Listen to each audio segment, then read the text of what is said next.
Welcome to Booked, the bookstore education podcast brought to you by the American Booksellers Association.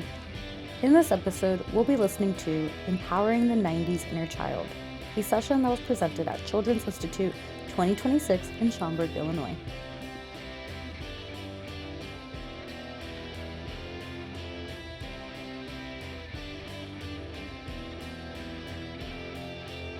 Welcome to Empowering the 90s Inner Child, tapping into millennial customers' nostalgia. I want to start out by thanking our lead sponsor, Ingram Content Group. We all love Ingram here, and all of our amazing publishing sponsors. Just a reminder to follow antitrust guidelines. We will prohibit the discussion of price or pricing policies, boycotts, or dividing up the market. And just a few housekeeping notes to remind you, please fill out the survey about the panels you have attended. If you need a paper copy, they are around the room. And we will have a Q&A at the end, and please wait for the microphone to be passed your way.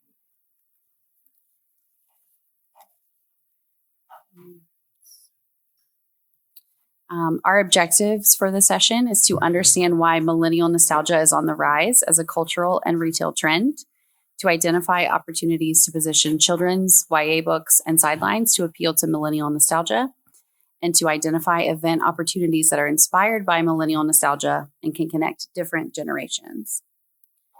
I will start with some introductions. My name is Hope Bissell. I am from The Book and Cover in Chattanooga, Tennessee. We are a general store. Good morning. I am Andy Richardson. I'm the GM and children's book buyer at Fountain Bookstore in Richmond, Virginia. And I don't know if they knew this when they asked me to be on the panel, but I'm officially Gen X, but I snuck in anyway. And I have very millennial pop culture leanings. So, hi, I'm Gloria Munoz. I am the author of They Called Us Wicked. And the book is set in the future, but has a retro-futuristic nod towards the 90s. Hi, I'm Amanda Dykes. I'm the events manager at Bibliobar Bookstore in Plano, Texas, which is about 20 minutes north of Dallas if there's no traffic.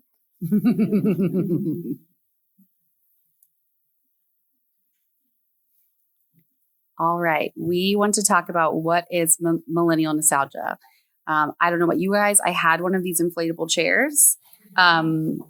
I desperately wanted one, but we always had cats, and that just wasn't going to happen. Not compatible. Really the only feeling you had was that your skin was sticky to them. Yes. So it wasn't a good time for anyone. But I want to start out with Amanda. How do you define millennial nostalgia? To me, it feels a lot like a change of pace. So everything now feels like really, really anxiety ridden and fast, and there's screens everywhere. And I think it came up a lot in like memes before The Devil Wears Prada 2 came out of like color saturation and things as like the whole color scheme has shifted. So I kind of think about it in this color scheme shift. Like everything in the 90s was like just felt a little more saturated, a little more real. Like our concept of reality is so digital now, and so that nostalgia I think is just like tapping into like a sensory experience that we can communally have again. And Andy, you said that you technically are Gen X, but you lean millennial. Yes. Gen X wing millennial. I think officially I'm a Zennial. I'm born in 1977, so I think that's like the official start of Zennial, but yes. Close enough. So I'm an elder millennial, which is a great it's term. Very rude that people say that. It's very rude. I'm an elder. How have you seen these trends appear in the work that you do as someone who loves millennial content and is on the edge of it? Yes. So I mean, I'm diehard Gilmore Girls, all of the 90s pop music, much to the chagrin of my grunge-loving husband. He pretends not to notice. But I do remember, being aware in the 80s and seeing everything turn from, like you mentioned, color from like the brown and orange 70s that definitely stuck around for the first few years of the 80s to bright and fun. And I think it's nice to go back to when we felt young and excited about things. In the opening keynote, I think Nicola Yoon got all of us when she said that kids are feeling the same things adults are feeling, but it's for the first time for them. And I think the nostalgia is really just taking us back to feeling those things for the first time. And the first time a song really hit you, or you saw a movie and you were like, that's me on the screen.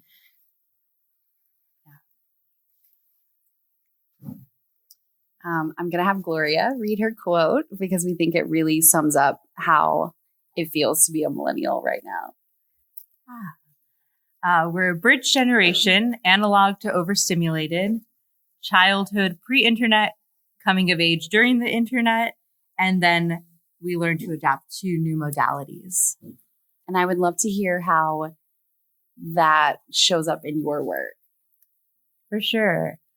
So in They Called Us Wicked, we have a group of 4 friends who meet on the astral plane as children, and it is a space where they can conjure like anything they want, unbeknownst to them, from the present and the past. So they can conjure these objects, and a lot of the objects that they are hanging out on, lounging on, playing with, learning from, are like banned and forbidden in the present day of the book. So it comes up as a comfort in a lot of the ways that, like, I think, we were talking about like the slowness and like the activities that like make us feel like, okay, we can connect with ourselves and with each other a little bit more. Like I think of third spaces and how important they are right now, and how, bookstores are third spaces, libraries are third spaces, coffee shops, that welcome people and have nights of like, whether it's like we're just all going to read here silently together, have a silent book club, or have like a decadent bar where you can just like decorate a keychain and just like zone out and like craft for a moment with strangers. It's that like comfort that I think we are craving, and that is really appealing to readers and customers. Mm-hmm. Well, and being able to put the screen down, I think, just helps quiet the brain. We're all so anxious these days, and I think just putting the screen down and taking a time back to simpler times just helps dial that down a little bit. We have a lot of events that are like junk journaling too, and crafting events just to like ground things and like things that are happening in the bookstore. And one of my colleagues was like, should we order a sticker book for the junk journal events? And I was like, well, that's kind of like, yes, but then at the same time, like, that's not really the ethos of junk journaling, because the whole thing is like anti-consumerism versus consumerism. But like, we're bookstores, we want to make money. But so like, we want them in the space. But I think there's like, I think a lot of nostalgia about the 90s is about like an ethos of like a little less just how big things are right now, and how like that book wants you to take like how things can feel just like economics are our whole world instead of community. And so I think that like some of the nostalgia is about the community. And I don't know, even just like we can ground that with like bean bags and rugs and stuff like that. And if people feel comfortable, then I think they're just like, they're going to keep coming back. And so it inspires loyalty as well, to like respect the ethos of like what people are wanting and therefore in third spaces. Yeah, I think that's a really good call out to say that we want to support these ideals, but at the end of the day, we are bookstores. We are a business. Yes. We're wanting to make money, and sell books, right? At my store, The Book and Cover, we did a book bedazzling event recently, and I think that's been very trendy. I feel like we're almost on the back end of it. We weren't one of the first to do it, but we partnered with a local nonprofit. So it was a way to say, you can come and craft. We're going to have this time together, and we're supporting another organization. So it didn't feel like a hard sell.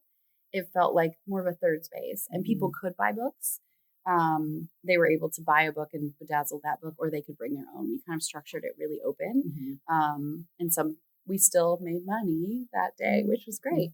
But we also just provided that space to just not be on your phone, to be tactile, bedazzling yesteryear like I did. Nice. But it was a great time to just sit together. Even as a bookseller, like me participating with them was really fun. Talk about nostalgia with yesteryear. Like I feel like independent bookstores themselves are a nostalgic space because we know how the industry went in the last 30 years. We know that like we're in a resurgence, which is awesome. And so I think a lot of people go to independent bookstores just inherently because they're like glad that they're back before everything changed. Oh, sorry. And we all grew up going to bookstores, independent or otherwise, depending on where you were. So I think just, we'd wander through the aisles and I would have my $5 bill to get the latest Babysitter's Club or Sweet Valley High or Christopher Pike, and $5 you could get a paperback book. Do you remember those days? And I think that it is kind of like returning to our youth and the things that brought us joy, where, you'd go to the mall on a Saturday and you go to the bookstore and you'd get that new book, and that was the thing to do on the weekend. And I think that is why the millennial nostalgia is relevant to what we're doing as booksellers. It is a major retail trend, not just in books, across all types of industries. Movies and TV and all of that. Yes, lots of like the Devil Wears Prada thing, like lots of things getting revivals. Gloria and I were talking about Stranger Things this morning over coffee and how that just brings you right back home. Yes. So I think that we are seeing the trend, and it does translate really well to books because we all have the books we loved as a child, and it's good to revisit or to pass along to the next generation, whether it's your kids or your nieces and nephews or, your neighbors, to kind of continue that oral tradition, if you will. So it's like sharing stories that were important to us. I know for me, one of my favorite books when I was a kid was Running Out of Time by Margaret Peterson Haddix. There's a brand new cover for it. So my cover had the main character on a payphone, like holding the phone to her ear. So I think they had to redo that because I don't know if the children know. I don't think they know what that is anymore. They don't know what that is.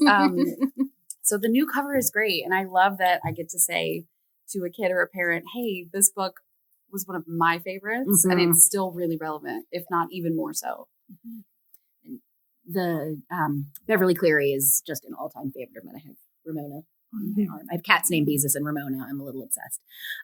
But I know that's not 90s, but a lot of us grew up reading those books, and there were the different iterations. And, were you an Alan Teagarden illustration reader or some of the newer ones? I mentioned it to my goddaughter who was 19, and she said, oh yeah, Selena Gomez was in that. And I said, what? But it's things that weren't necessarily new when we were young, but still formative. Judy Blume and all of the amazing classics that are, and Encyclopedia Brown, like we're seeing here on the slide. They're classics for a reason, I think. And I think this is for Gloria. How do you see it kind of those storytelling traditions? Your book is obviously a new book. We're not redoing a classic, but you are evoking those feelings. So how are you seeing that connection with readers or even with booksellers who are going to stock your book and put it in the hands of the people who need it? Yeah, so it's a coven of 4. It's an ensemble cast. We have the Charmed Witches. We have the coven from The Craft, that are like the epitome of the 90s. We have these like babysitter clubs and like these ensemble casts that like, what is it? Like A League of Their Own, Now and Then, I think we've moved into this like main character domain where it's like you have one main character and it's like them against the world. And something I really wanted to look at, especially because of the time that we're in politically and thinking about mutual aid. I live in Minneapolis where people are like, if something's happening to my neighbor, it's happening to me, and we're gonna like stand up for each other. with our full like throats, you know? So mutual aid is something that again, like fights capitalism, but also fights that like sense of individualism that I think for so long has been a trend in literature. And I really wanted this book to fight against that. So at the center of this book, you have a message that, you know, tells readers like institutions are not going to save us. We take care of us. And I think that's something that was revolutionary, like to our childhood and to this time period that we're talking about. And that somehow like got us to where we are now. But we have definitely steered away from it. So Amanda, are you seeing this trend impact more of your customers who are the millennial generation shopping for things that bring them comfort? Or are you seeing it with millennials who have now become parents and passing it on to their own kids, or a little mixture? How are you relating to customers? Both. I think it's definitely there's different demographics, and so like it's very simple to say, but like a lot of single women were really excited about like Jane Austen stuff, and we had a ton of Jane Austen stuff. The new Sense and Sensibility movie is coming out, so I'm also really excited. That's my favorite Jane Austen.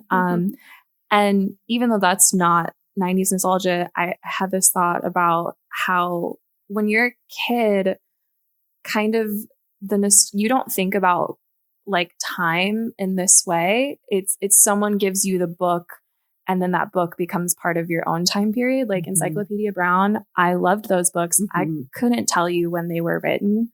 Like, I know I should know that now as an adult bookseller, but as the kid in me is like, just like, I just read them and loved them. I wasn't looking at the copyright page. I didn't know what a copyright page was. I didn't look at like publication dates. I didn't know books were published. Like, I thought they just came out of thin air because they were magical.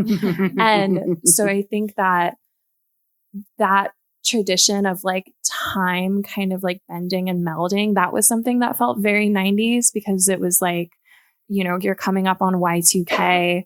And so kids and parents, with parents, I see it as they're excited about things that they had when they were kids. And some of the parents I see it, some of them like want to share that with their kids. And then some parents, you can see how I think especially with millennial parents, there's a lot of strong opinions about how millennials were raised. And so they want to do everything differently. And they're like, we're not going to be like our parents. And sometimes I think that includes the media that they consumed. And because we got a lot of weird stuff like in the 90s and early 2000s that like maybe we shouldn't have been exposed to. And so I see that a lot with parents, where I think they're still trying to figure out what they want to expose their kids to. And so I think that like part of the nostalgia can also come with like comfort and caution, where you can remind people like maybe if like they actually had like a hard childhood and like the 90s like isn't a good time for them to remember, you'd be like, hey, like remember that you loved this book, and it helps parents remember like the joy of being a child, and then they want to pass that on to their child. So I think it's a little bit of like comfort and caution sometimes with sales, and like, you know, what parents want aren't necessarily what kids want. I kind of started rambling there. I hope that answered your question. I think that's great. And with so many of the classics coming out in graphic novel form now, I think a lot of us were enjoying the Babysitters Club. The whole party last night was great, but we were all there for the Babysitters Club. But it's maybe kids who are reluctant readers and are not going to pick up the book. If they see this classic story in a graphic novel form, it's something, you know, they can read with their parents. And we were talking that you and your daughter are reading them together. Yeah. And I will say, like, I think there's a lot of agency in ensemble casts and books, and in seeing friends just like having interpersonal relationships and conflicts and joys together. I think that's really empowering for readers and maybe healing for their grown-ups that are reading with them too. And what you were saying about an ensemble cast, I think that's a neat way to also see different groups of friends. And, I keep going back to Babysitter's Club because it's in my head, but, you had Claudia, who was not a white person, and they would learn about her culture through Mimi. And I think it is a good way to learn different interpersonal relationships and, getting jealous when two best friends meet a third best friend and it comes in. And the lessons never expire, no matter no matter when the book or the media came out, the lessons are still there. And I think whenever we have free, little freebies, we put them on the counter, and we had a babysitter's box recently, and seeing all the buttons with the characters, they're all the new graphic novel characters. But you see, like, the mom is like, oh my gosh, I'm such a Marianne, I'm going to get this one. And then you see the kid who's like, oh, I like Christy. And then, like, they're all grabbing different characters. And I'm like, I love that, like, the same story that was what I loved as a kid, the kids are still really into. It also made me feel better about my own atrocious handwriting. I spelled better than Claudia, but my handwriting was about the same. And I was like, so you can still be okay. It's fine. We have a lot of stickers in our store. Like, when you come up and buy, like, we're a small space. And so we pack a lot of punch into small spaces. And we have a glass case with a bunch of stickers, and we have American Girl doll stickers. And, like, our stickers are very, like, 90s nostalgia coded. And so I think that, like, that's a small gateway to parents and kids, like, understanding what there's still American Girls, but, like, there's new American Girls, there's old ones. And, like, with Babysitters Club, there's new Babysitters Clubs, there's old Babysitters Clubs. Like, there's just so many different ways for, like, parents to get what they want and kids to get what they want. And then in terms of, like, the comfort and caution too, like, if a parent has any nervousness about what their kid is reading, if they don't have as much oversight, I think, like, starting with books that the parent read already, and so they don't need to ask you for trigger warnings, they don't need to ask you if it's okay, because they already read it, they already know all that. And so they can give that for the kid. If the kid starts to like them, develops their own taste, like, based on these things that the parent trusts, then the parent can also trust the kid to make their own decisions as well. Because, like, kids don't buy books, but eventually at some point, hopefully the parent will let them, choose and maybe, like, give them allowance and stuff like that for the most part. I think we all identify as we revisit. It'll come up in the slide, but we did a Gilmore Girls trivia event at our store that was a blast. And the illustrator of the book was talking about how when she watched it as a kid, she was very much, Team Lorelai, and she's great. And then as she got older, she's like, God, she was such a brat. And you sort of shift how you're absorbing the story as you get older and seeing it through, watching it with a kid or reading it with a kid. And you identify with different characters as you age. I also learned that in the first season, Emily Gilmore is only like 3 years older than me. And that hurt my feelings very badly. I'm still not over that. So what's selling? I think we have a lot of genre nostalgia going on right now. I love seeing dystopia coming back around, because I do feel like that was very popular when I was a middle grade YA reader. We have Hunger Games, The Gift That Keeps on Giving. It just continues to give. And stays so good with every new book. Yes. Yeah. So I like that when you said The Craft about your book, because that is such a classic. As soon as you said that, I was like, I need that book immediately. Give it to me right now. Yes. And The Uglies is back around. They made the show. So it's interesting to see things adapted and then they get a new life. Retellings of things. I'm enjoying that too, where people are putting an updated spin on a classic story. And I love to see who gets inspired by what and how they will turn it into something new. I think also when, like, movies and TV shows fall short. So I really loved The Uglies when I was in middle school, and the movies, not that great. If anyone loved that movie, I completely understand. Part of me loved it. Part of me was like, okay, it could have been better. We waited a really long time for that. And I think that like the Divergent trilogy, like, I think people were a little bit disappointed with the movies when they came out with that as well. And a lot of people, like, do respect the whole book is better than the movie type thing. And so, if the Uglies movie came out and people are like, oh, that's based on a book, and then there's like 2 more and also a spinoff, like, I don't think they're going to keep making that movie I don't think they're going to make a second one, but you can tell someone who did like the movie, like there's a second book, the story continues. And so they get into the world and then, okay, now there's like more stories and we can supplement something that, you know, a Netflix isn't going to keep putting money into, but like we already have it. Like you can already get it from us. Could I say something about dystopian really quick? So I think because a lot of rights that we fought for in this time period are being dismantled. I think dystopian fiction is going to be exploring that territory and kind of figuring out how to make sense of it. In They Called Us Wicked, for example, there's a affirmative action act or something similar. It has a different name in the book that's reinstated. Everybody remember affirmative action? Okay. So it's reinstated, which is how the four friends get into this like very prestigious big university called Fletcher. And so that explores like that part of history. And I think is a good gateway for like educators, booksellers, teachers, people running book clubs to be like, oh, what is this act based on that is in this book? Because it is now a thing of the past, like so many other things that have been taken away.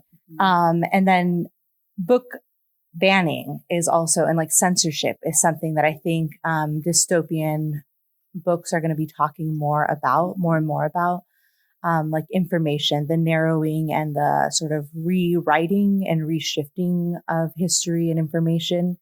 And if you have customers readers who are wanting to talk about these things, and educators, because they're the ones that are on like the thinnest ice with this stuff, depending on where they live. It's a good way to say like, oh, you know, this book is talking about censorship and book banning, but it's doing it in a dystopian, like speculative world. Like it's doing it through such a portal that you can probably get away with it in your school. Like you can probably bring it to the table and not have anybody like up in arms about it. Because unfortunately, yeah, there's a lot of coding and like dancing that people have to do as they're putting a book in someone's hands right now. Book banners often, I mean, as we all know, don't even read books. They don't know what they're banning. If it's like, if you that plot point isn't at the forefront, like we can get away with a lot. We can, if they don't read it on the back cover, then they're not going to go deeper. And it's a good way, I think, to show the younger readers that yes, that stuff is happening now and we're fighting it, but we've always been fighting it. And I mean, just in our youth, queer people didn't have rights. They were scared to come out. It was dangerous. And it still is, of course, but we hope less so. But it just shows how far we haven't come, I guess. And I think with some of the reissues, it helps that thought process. Also, I'm thinking of the new version of The Book Thief. So although that's not, I wouldn't say millennial because it's a little later on the timeline. But I remember reading that when it came out and being like, wow, book banning, can't believe that was a thing. And this is just, in 20 years ago. Yep. And then I run a young adult book club for adults at our store called the Young at Heart Club. And we read that book, and rereading it again in the state of Tennessee, that's often on the headlines of book banning for the wrong reasons. It was a really great discussion point for our customers who came to the book club, who maybe have their own kids, and we could talk about those topics in a really veiled way. It's historical fiction, but it felt really relevant. The fact that things said in the 90s are called historical fiction. Yes.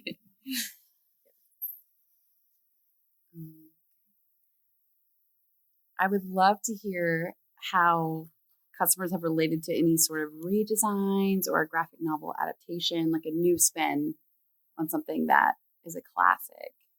Have you seen that in either of your stores? Yeah, especially with board books, we get a lot of like classic version of board books, and those are really big. Retellings are really big.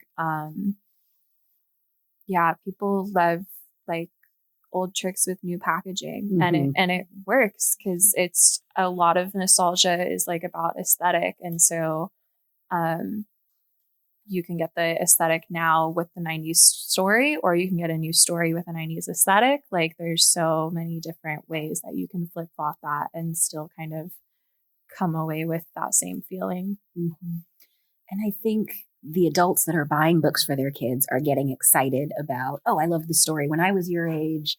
And the kid is maybe more eager to read it because it's a graphic novel or it's a more updated cover. So they're still getting that same classic story, but to them, it's new and fresh, or historical fiction. Do you feel like millennials like to collect like the trophy books?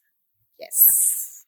Who doesn't love a trophy book though? They're so pretty. I'm just such a sucker for a beautiful book. But I do in the slide here, this is this great big giant American Girl doll book. A customer was buying that and I was like, hold on, I need to take a picture of this for my panel real quick.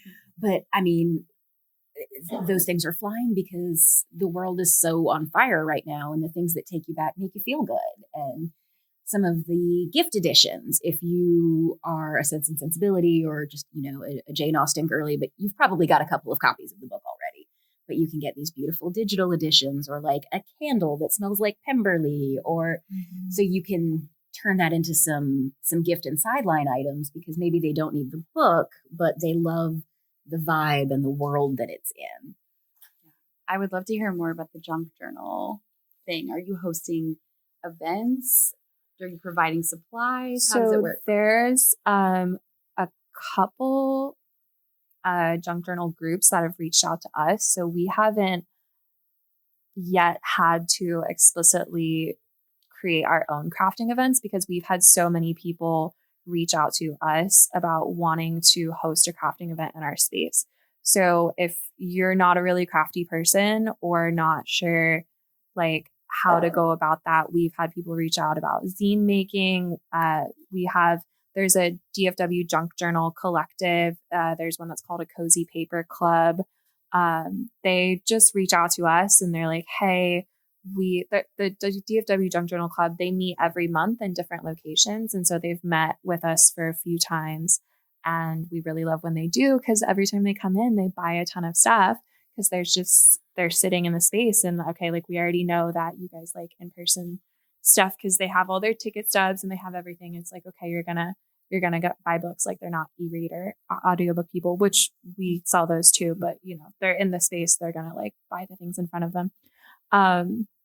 And yeah, we've had bedazzled bookmarks. We have one that's going to be next month. That's the woman who does it, she's going to print out a bunch of like little versions of books, and you can put them in a frame and decorate the frame. So there's a lot of people in our community that just want a space to teach what they're interested in. And so it takes a lot of work off of us, and they also buy all the supplies too. So they bring in their own supplies. We just figure out how everyone's going to get paid, how we're going to get paid, how they're going to get paid. And then we just set up the table and they just come and fill the space, and it's really chill. Andy, how do you handle sidelines in your shop? We have just recently gone completely crazy with ordering new sidelines. So stickers in particular, I know a lot of the folks, actually they're just out here, have stickers. There's American Girls, there's the Golden Girls, there's so many of just the classics from our youth. And I think that's also, margins on those are great. We want to sell stickers. I love when people come in and apologize for buying socks or stickers. I'm like, no, please keep it coming. But and so this display that you see set up here, that's our Dolly Parton gift display, because everybody loves Dolly and she's just the queen. But so we like to do a theme display, and the candles you see here, those are actually displayed right above our classic section. So maybe you see the book you want, or you're getting it as a gift for someone, and you think, oh, well, she probably doesn't have a candle that smells like Pemberley, so we should do that. So we try to set up a display with many different items. So even if you are getting a book, you can do like a gift package, and you can include a sticker, or, a pink guitar spatula because your recipient loves Dolly Parton. Okay, the big discussion, events. Yes. I would love to hear, before we start the true event thing, from Gloria. How do you approach, now that your book is coming out, how do you approach the promotion and connecting with readers, knowing that you kind of have this millennial nostalgia, really fun concept to pitch? Okay. So, because I know that YA events specifically are sometimes challenging for bookstores, I try to make book releases and book events kind of like parties or like really themed events. I did this for This Is a Year. We had a like full on kind of like disco ball area, and it's like just stuff that's easy to set up with like lights and just things that are fun. You know, I collaborated with a printmaker who did Rezo printing, and like set up their like Rezo print machine in the bookstore and like made prints for the, like inspired by the book, which had like spoonbills and roller skating. So it got people engaged and interested, and I love collaboration. So I often try to like collaborate with a few people when I'm doing a book launch, or at like any kind of book tour stop. For my launch, and I'm having like 2 launches, one in Florida and one in Minneapolis. And for both of them, like they're going to be like kind of very witchy parties that lean hard into the 90s. So they're going to be very nostalgic. We're going to have inflatable chairs. And I'm going to have like a tarot card reader, at each one of them. We're going to have potions for sale, which will be like kind of like NA, like mocktails. And it's just going to be fun and vibey. And I'll probably get a few friends to do, like, I love a moderated conversation. But I also like inviting like a few other friends to like be witchy and be on the stage and like share, you know, their take on things, or like I might interview them as well. For This Is a Year, I did like a literary hot ones challenge, like as like in like, because my book came out January 6th of last year, and I was like, we are reclaiming the state and having a lot of fun. So I had a really big party, like book launch party. It was awesome. We had over 200 attendees, which was very fun. And it's just like spreading the word and getting, again, it's like, I think the key is collaboration. Like you get other artists and other businesses to collaborate from that city. And it's like, perfect. They're sharing it. They're getting their friends there. They're like, oh, I've never been a part of a YA event. Like, what is this? So they like get people there. It's really just like a fun time. But for the literary hot ones, I was like, we're just going to go the day after the book launch event and just like go to this restaurant, take it over. Like we, you know, rented it out. Like they were like, if you have X amount of people here, I was like, I can do that. No problem. So we filled the space, and then I had 4 writers, and we all like interviewed each other while eating very spicy foods. But it was very fun, and it was a way to like engage people in like bookish conversations and culture, and like make it like a different kind of setting. And we collaborated with a local indie bookstore as well for that. Do you do playlists? I feel like music takes you I back always so do deeply. a playlist. Yes. What's on your playlist? I'm sorry, I'm jumping in. What's on your playlist for the new book? The Cranberries, of course. Of course.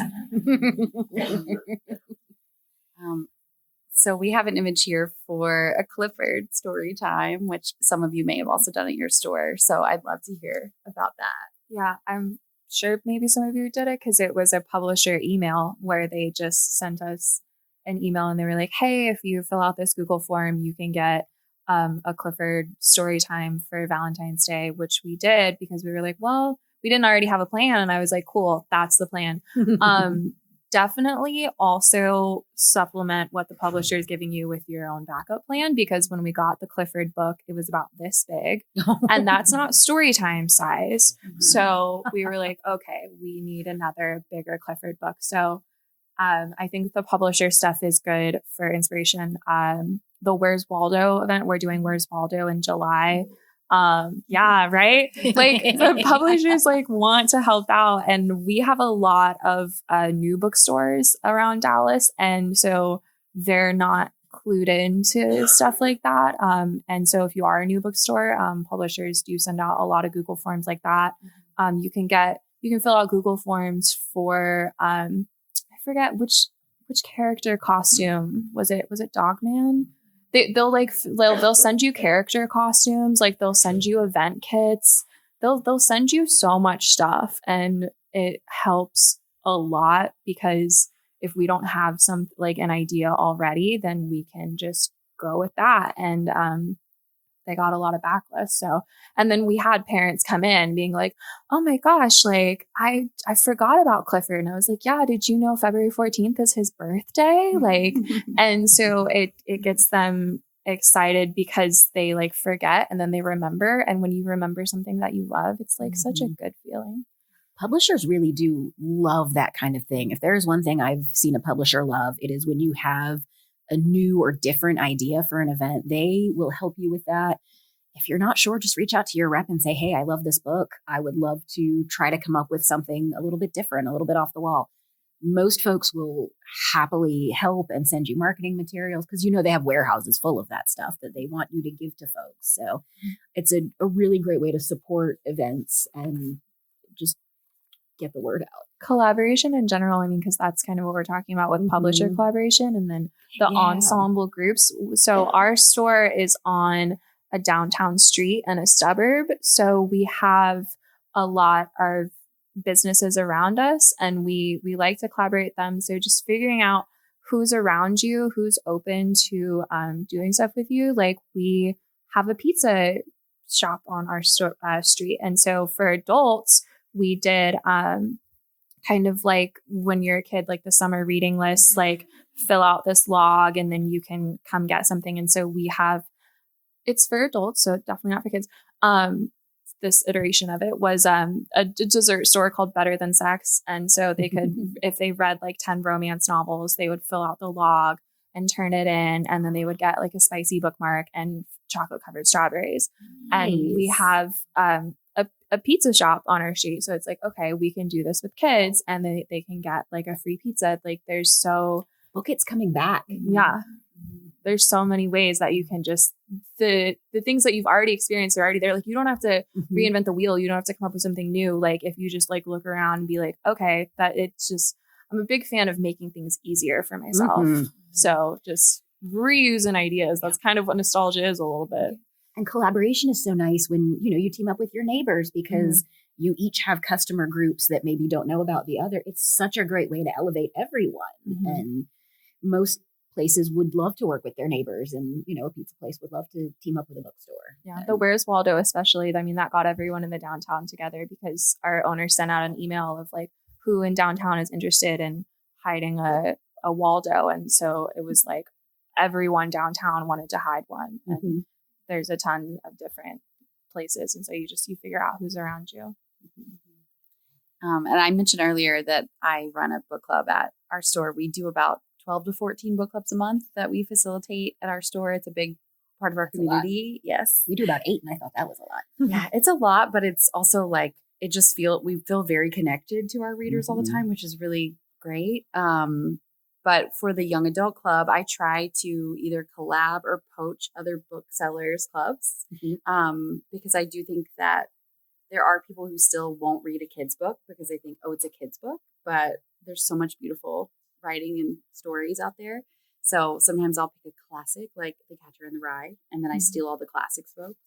Or I did Lord of the Flies graphic novel. So then I stole the graphic novel folks. So it's genius. Within our own team, you can still collab with your non-children's focused booksellers to see what would get their readers interested in reading those books or maybe gifting them to someone in their lives. And like comps, just like publishers give us comps and we can come up with our own comps. So it's like if a parent loved this book back when they were born, like, in the 90s, then okay, we can create a display of like, what's the new iteration of that?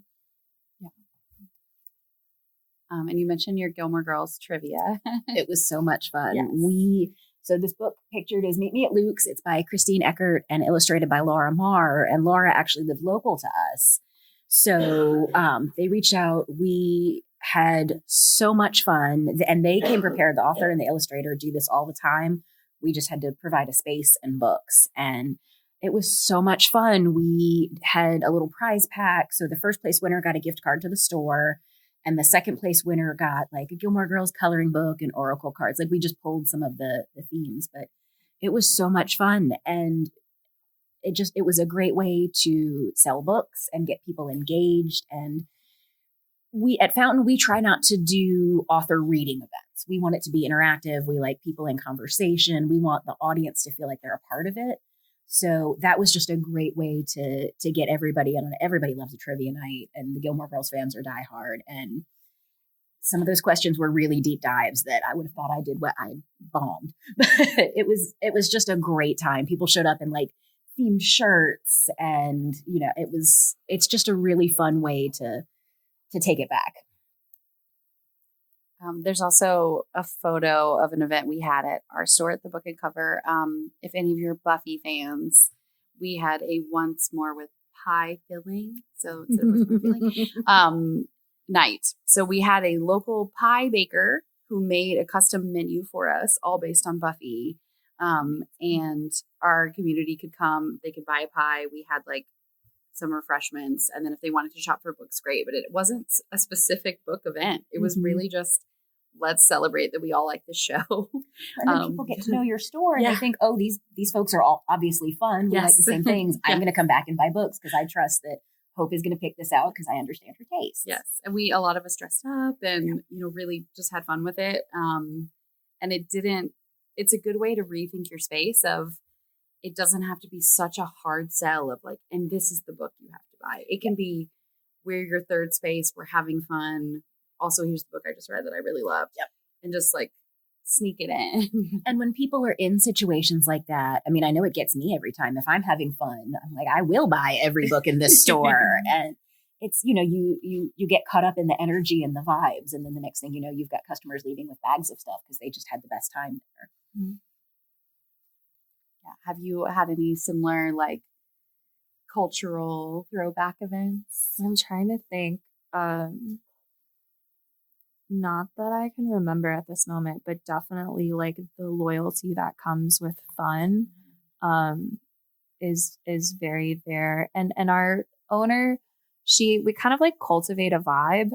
So our owner, she has like Miss Frizzle earrings that she wears a lot. She kind of dresses like Miss Frizzle, which feels very 90s. And then we were talking about playlists, like you can play whatever music. I mean, if you have the ability to play whatever music you want, you can play 90s music. I mean, we're a small, like 1,000 square foot space. So like everyone hears it. And I mean, also we're just like all up in everyone's business and everyone's all up in our business. So, cause it's like, it is a Gilmore Girls-esque like downtown street. Mm-hmm. So like people will just come to hear the gossip from downtown because our owner, she knows all the gossip. They're like, so what's going on with the store 2 doors down? Or we heard the restaurant next to you is closing. It's like she has all the gossip.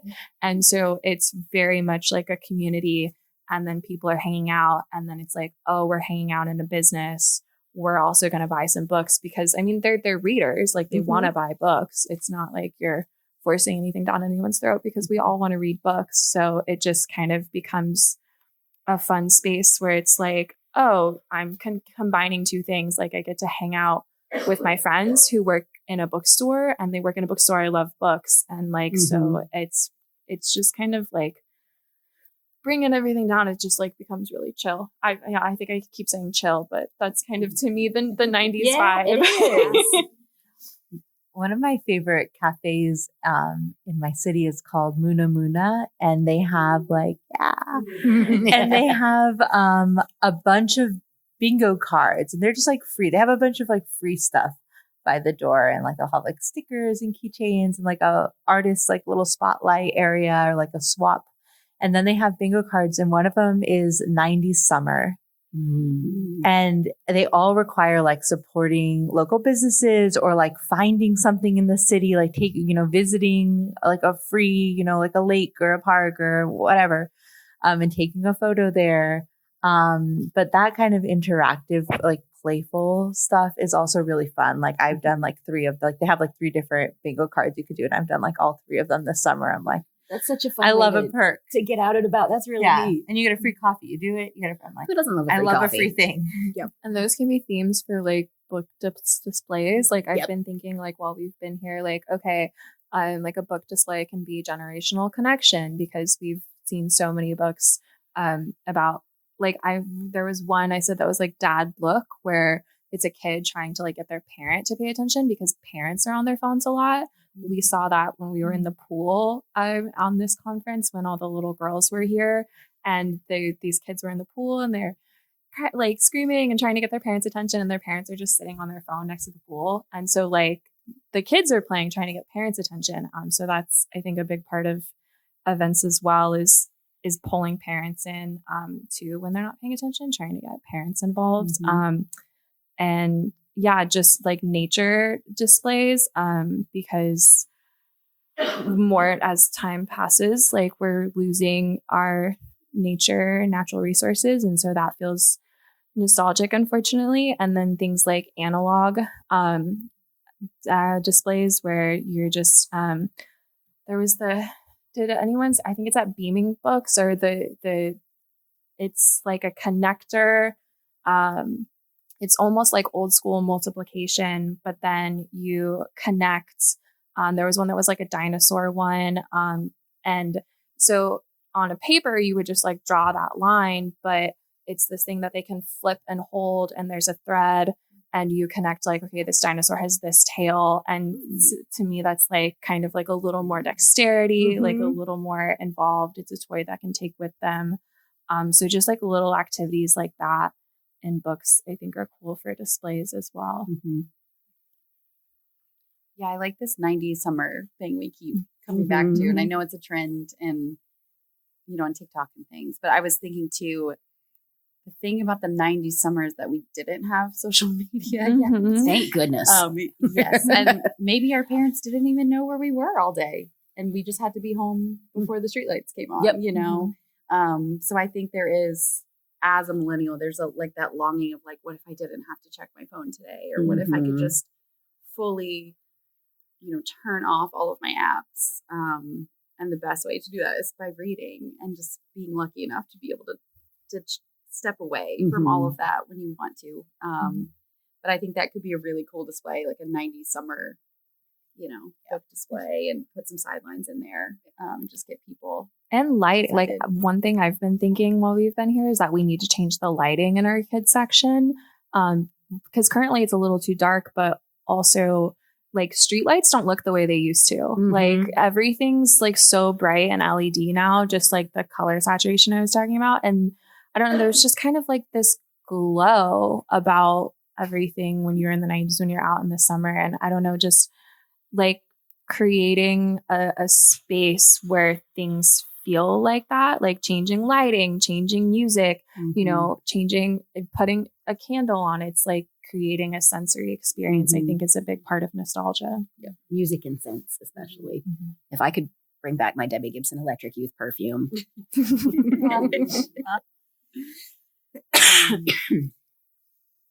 I think taking what we learned here from our other booksellers and writer, author, publishing friends is that we can see these trends as an opportunity. It doesn't have to feel too serious. It can be playful. It can be fun. It can evoke a certain vibe in your store, giving your customers connection and comfort and crafts and all the good stuff.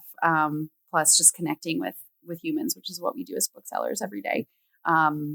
So as you're planning upcoming events, think about what would really relate to your customer base and how to evoke those like feelings of joy and feelings of comfort. I think, Amanda, like you said, music and scent is just so powerful to take you back. I think we do only instrumental music in our store. And whenever I'm in charge, it's the like 80s and 90s instrumental mix, much to the chagrin of a lot of my younger coworkers. But some of the customers will come in and be like, is this Nirvana? Like, yes, it is, as a matter of fact. Also food and snacks that you use at events, like something about a cookie cake is like very 90s to me. I don't know. So just like stuff like that. Less appropriate for bookstores and non-existent. A Zima, I feel like, would go a long way. Zima with a Jolly Rancher. Not that I ever did that before I was 21. Okay, we have a little bit of time for Q&A. If you have a question, please raise your hand and wait for the microphone. I love the enthusiasm with the immediate question. I actually just wanted to share another like idea that we are finding success with, because millennials are the parents right now, but they're also consumers, and they are reading. For anyone who has a general bookstore, they're reading like your ACOTAR books. And as a young millennial, so I'm an expert because, I'm a millennial here. But we had the midnight release parties for Harry Potter, and I think millennials are very into the whole experiences over stuff. So we're doing like a throwback midnight release party for ACOTAR. So like that kind of experience they remember having as a kid, but now having it as a grown up. And we've already gotten like almost 200 pre-orders because like we want that nostalgic experience as much as we want the nostalgic stuff. So it's just like another option that you might be able to use in your stores. And everybody loves doing that. Yeah. Midnight release party for ACOTAR.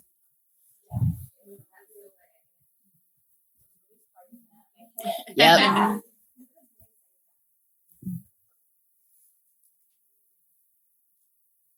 Yeah, even if you don't have questions, ideas or things you all have done to maybe displays you've set up or anything.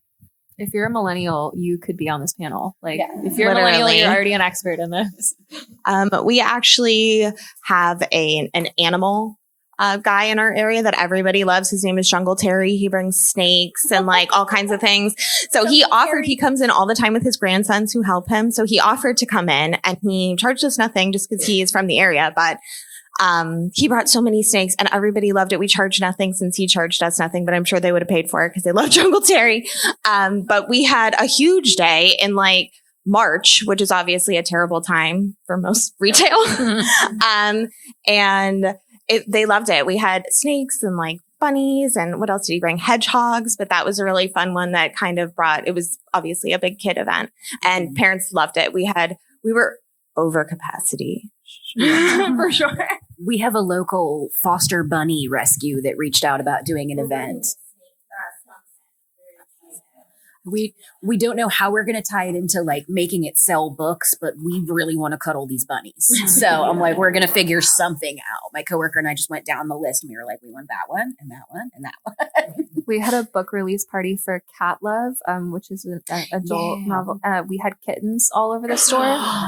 So I think anytime you can get animals or into a store, like some people have allergies, but even if they have allergies, they'll probably come because they're still really excited. We had a lot of people with cat allergies in the store because they were like, I can't own a cat, but I want to be here. And what you were saying about the snake guy, that reminded me of like school assemblies from when I was a kid. So you can like, It's true. You can do school assembly themed events like for different books. You can have something that looks like that giant rainbow thing that we all sat under. Do y'all know what I'm talking about? I love that. Yes. It's like the greatest moments of my life. Yeah, things like that. Puppets. There were puppet guys, lots of sing-along, just like anything that feels like you're in a gymnasium in the 90s and an assembly, like bringing that feeling into your bookstore for kids and their parents and books. Don't worry, this is still about animals. We did the Roach King of Raleigh recently at our store, and she had a local wildlife facility bring in an absurd number of like animals. We had no idea what we were going to be expecting. We were told roaches, and we were like, absolutely terrifying, but go for it, girl. And they wound up bringing those for free. Yeah. And so we wound up getting, we did not get roaches. Thankfully, I was a little afraid. But we did get an owl. We got a couple lizards, but we also got a giant tegu, which I had never heard of before, and it is a giant lizard. It was the sickest thing ever. We have Polaroids of all of the animals that come through our store, and it's mostly dogs, which is still exciting. Yes. We have one bird, but now we have a picture of this tegu, and his name is Dorian. He is named after Dorian Gray. But the exotic animals had every single person stopping by the store and being like, what is going on? I saw a giant lizard on a leash. Like, what is happening? They thought it was a crocodile. So like the animals go hard. They will love it. Yes. We've had people bring in birds in like a backpack bird cage. It's the coolest thing. Yeah. We say we're pet friendly for all pets. If there's a snake that comes in, though, I go directly in the back. I'm not doing that. Yeah, I don't know if I can. A couple of years, my bookstore has been around since the 90s. And so a couple of years ago, we were trying to think of kind of like nostalgic events that we could do because the parents are millennials. And so like a lot of them have memories of coming to our bookstore. So we put together, we had a coworker who was a like very professional violinist. Not everyone has that, so we were very lucky. But we put together a musical puppet story time of the story of Ferdinand, and the music was, obviously the biggest selling point. But the puppets, like we just had like a folk menace, like Highland cow, and then a bunch of like little like paper cutouts that we had like colored in on like popsicle sticks. So it was very simple.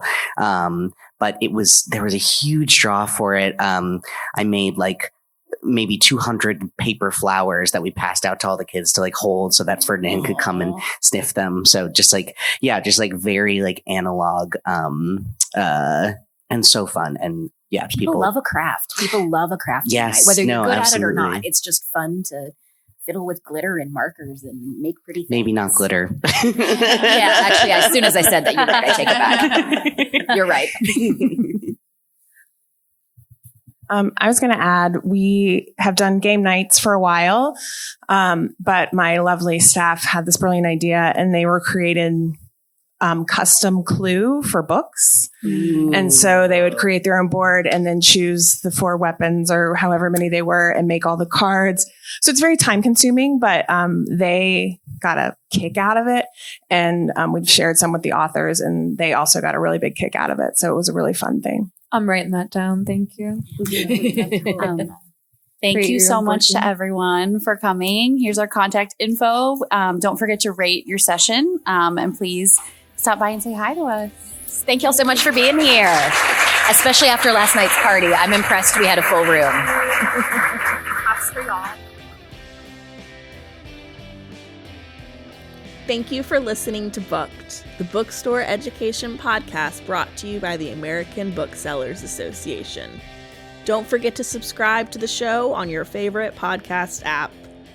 Additional educational resources can always be found on the ABA site at www.bookweb.org. Happy reading!